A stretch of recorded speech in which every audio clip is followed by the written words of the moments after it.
She was sentenced to 10 years in prison for injecting toxic substances such as cement, mineral oil, and even fix-a-flat tire sealant into women's bodies, resulting in multiple injuries and one death.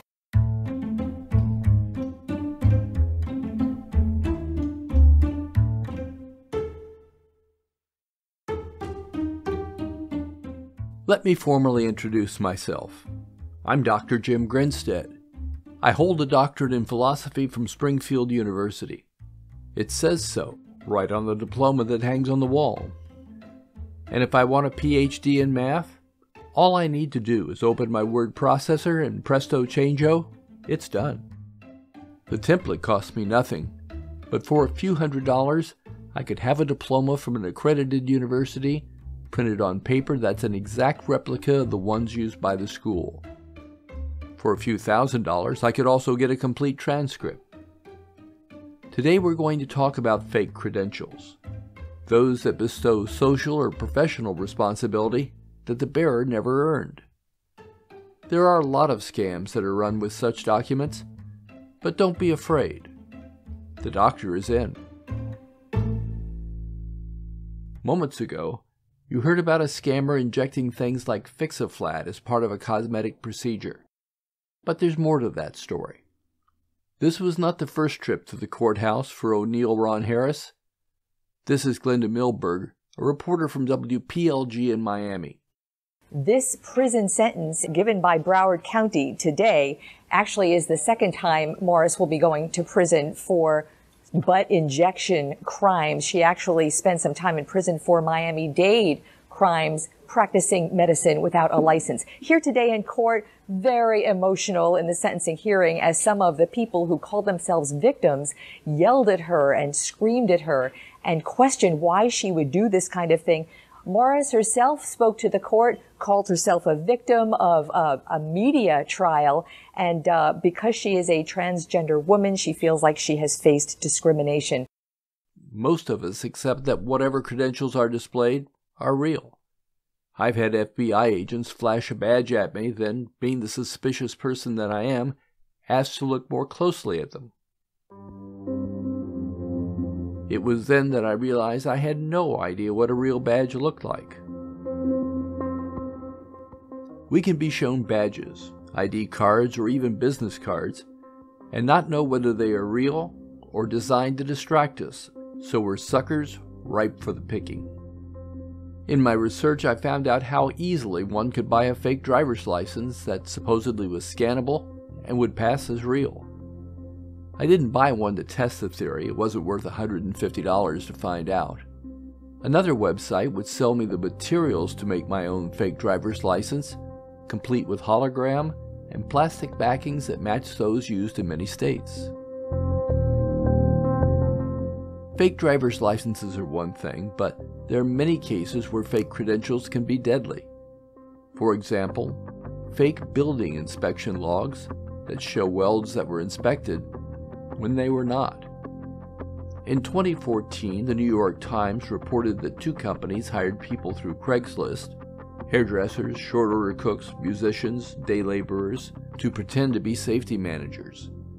In dozens of cases, the employees skipped the inspections and forged the signatures of real site safety managers on logs.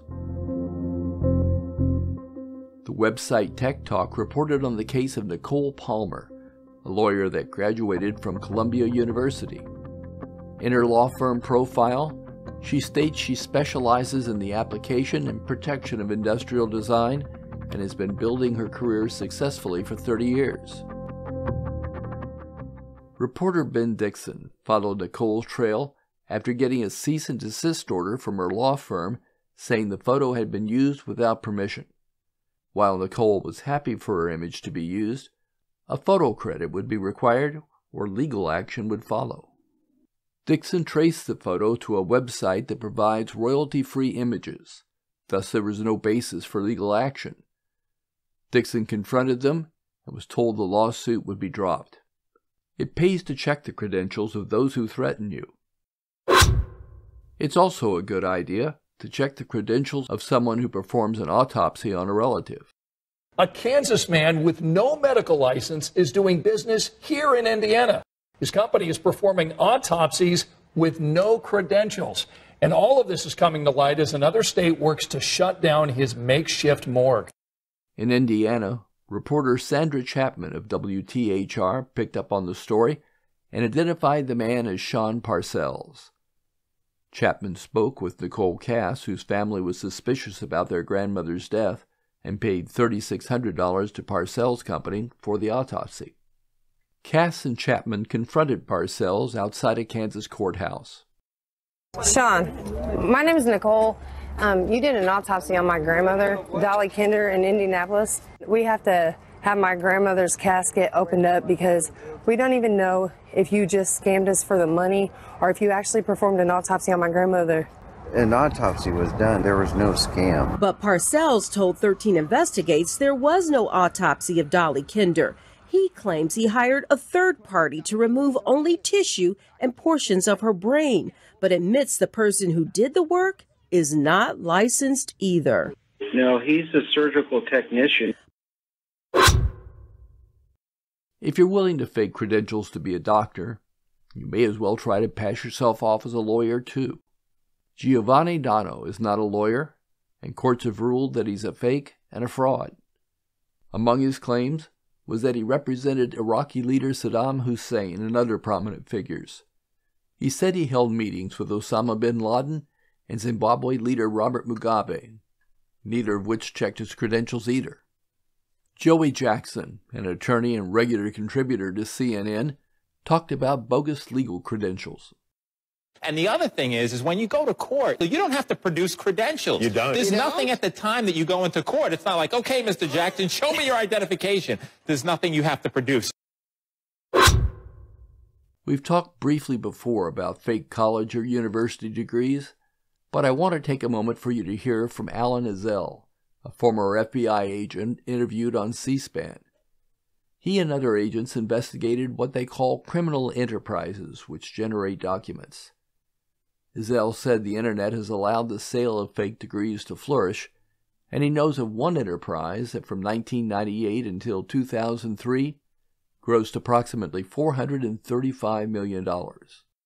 They had boiler rooms, telephone marketing rooms in Bucharest, Romania, and Jerusalem, Israel, with the wire transfers being sent to London or to Cyprus, and then your degrees were printed in Jerusalem, drop shipped to a mail drop in Beverly Hills, LA area, and then sent to people all over the country. Why does this industry exist? Because we're in a credential-conscious society where the piece of paper opens the door on you getting the job or makes the difference on you getting a raise. An example, the 11 school teachers in the state of Georgia that were just terminated that all bought their masters and doctorates from St. Regis University and were paid the additional monies because of their graduate level degrees, and they've all been decertified and terminated. And St. Regis is not a real university. In my opinion, that is correct. And would the persons who operate the business have would they say they exist for a reason and they are a legitimate university? They may hang their hat on it, but when you claim accreditation by a Ministry of Education in the country of Liberia, and you and I well know what the literacy rate there, what life expectancy is, what the earnings are, and what the political climate has been with their president just being ousted, it's all a facade. It's all a sham. It's being operated by an American. His career chasing fraudulent documents began in Charlotte, South Carolina, with a tip that a school was selling fake degrees. A local resident came to us and told us that the president of a college in South Carolina was selling college degrees. We opened a fraud-by-wire mail fraud investigation. We were then introduced to the president of the college in Greenville, South Carolina, across the state line. We then began interstate telephone calls with him, corresponded by the mail. We purchased our bachelor's, master's, and doctorate degrees. We introduced a second agent in. He purchased his degrees. We were then recruited by the school to raise funds on behalf of the college and keep 1/3 for ourselves. We toured our alma mater. He showed us where our files were and all the other graduates for 11 years. We then wanted to show that the theological side of the college was as crooked as the other side. So we brought in a third agent, purchased a Master in Divinity degree, and then on the day we were to arrive with $5,000 to pay for that degree, we arrived as FBI agents with a federal search warrant. We took all the records. It had operated for 11 years and had 671 graduates, 171 federal, state, and county employees. We recognized that the president of the school was a tad remorseful that day, very quiet. The next morning, we received a telephone call that he had committed suicide that evening after we left town, and we still hadn't even read the records. False educational credentials can make a big difference in the size of your pocketbook. In Tennessee, 2 state employees were arrested for selling fake cosmetology licenses. Prices ran up to $4,000. In Texas, scammers turned those with licenses into suckers by pretending to be state cosmetology inspectors. They entered salons telling operators they were in violation of rules, then shook them down for cash. In 2020, the publication Maritime Executive reported that 4 people were charged for selling fake U.S. Coast Guard merchant mariner credentials. The grand jury indictment alleges that the scheme netted more than $200,000 in profits for the production and sale of the counterfeit certificates to more than 150 mariners. Beginning in July 2016 and continuing through at least the end of 2019, 4 individuals are believed to be creating counterfeit course certificates from the Mid-Atlantic Maritime Academy and selling them directly to individual mariners seeking various merchant mariner qualifications. The certificates were submitted to the U.S. Coast Guard and shipping lines as proof of completion of required training. The sellers reportedly got payments ranging between several $100s to several $1,000s for each course certificate. The mariners would receive the fake certificates, along with instructions on how to load them into the U.S. Coast Guard system and be credited with a fraudulent Coast Guard qualification.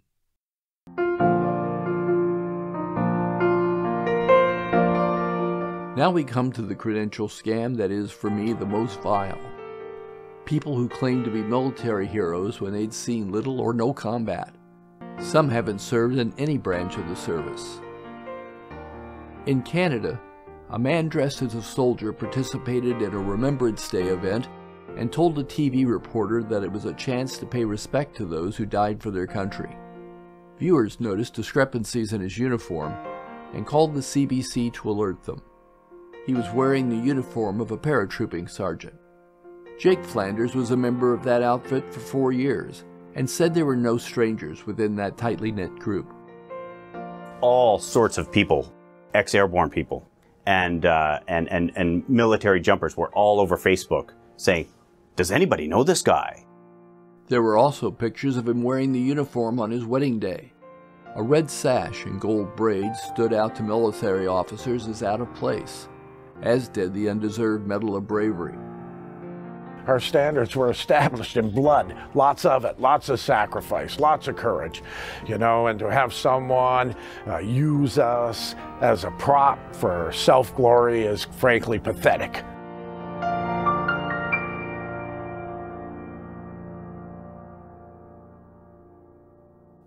In Atlanta, a man who teaches self-defense bragged about a war record as a Navy Rear Admiral that Fox 5 Atlanta said simply did not exist.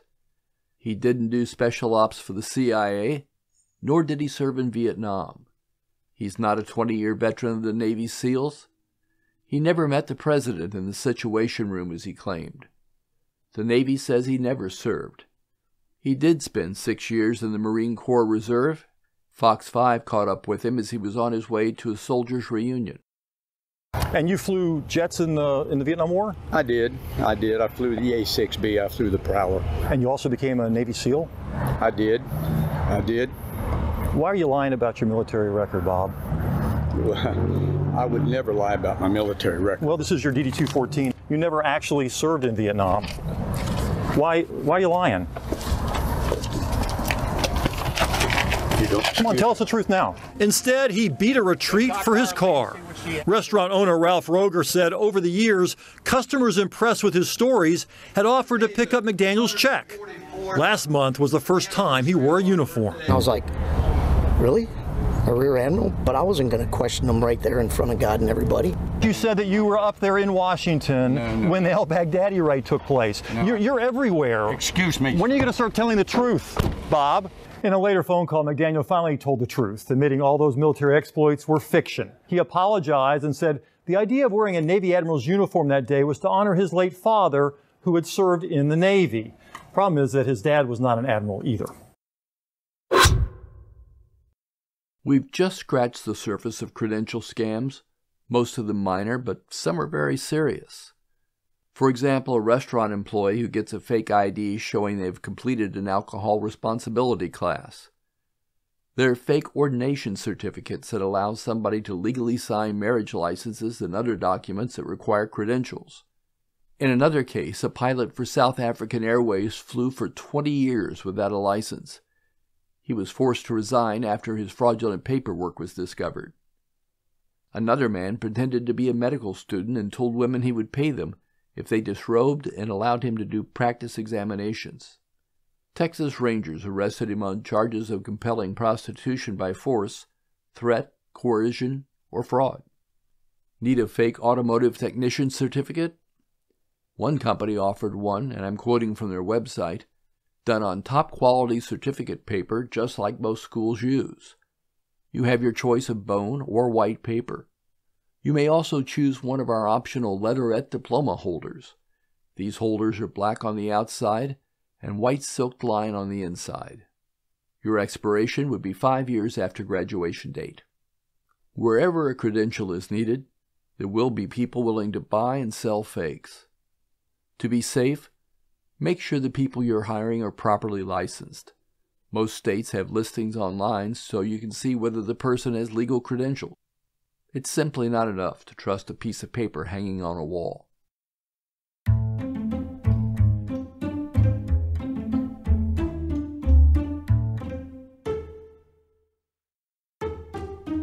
A successful con seduces a sucker into a world where their dreams can come true. Power and great riches are within their grasp. This magic casts a spell that leads its audience to hand over all their money to scammers who vanish before the sucker realizes it was all an illusion. If you enjoy the podcast, please help us out by telling your friends and encouraging them to listen.